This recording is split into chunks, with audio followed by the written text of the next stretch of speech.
Hi, I'm 60 years old. I've never been a mother, but I have been a mother to many. I've lost my mother to Alzheimer's and my connection to what family used to mean to me.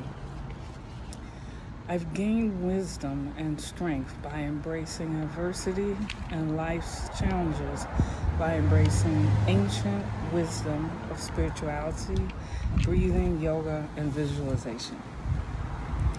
I've started to appreciate how wonderful it is to move my body, even with some of its challenges and limitations. I embrace them with breathing and surrender. Age is not a number.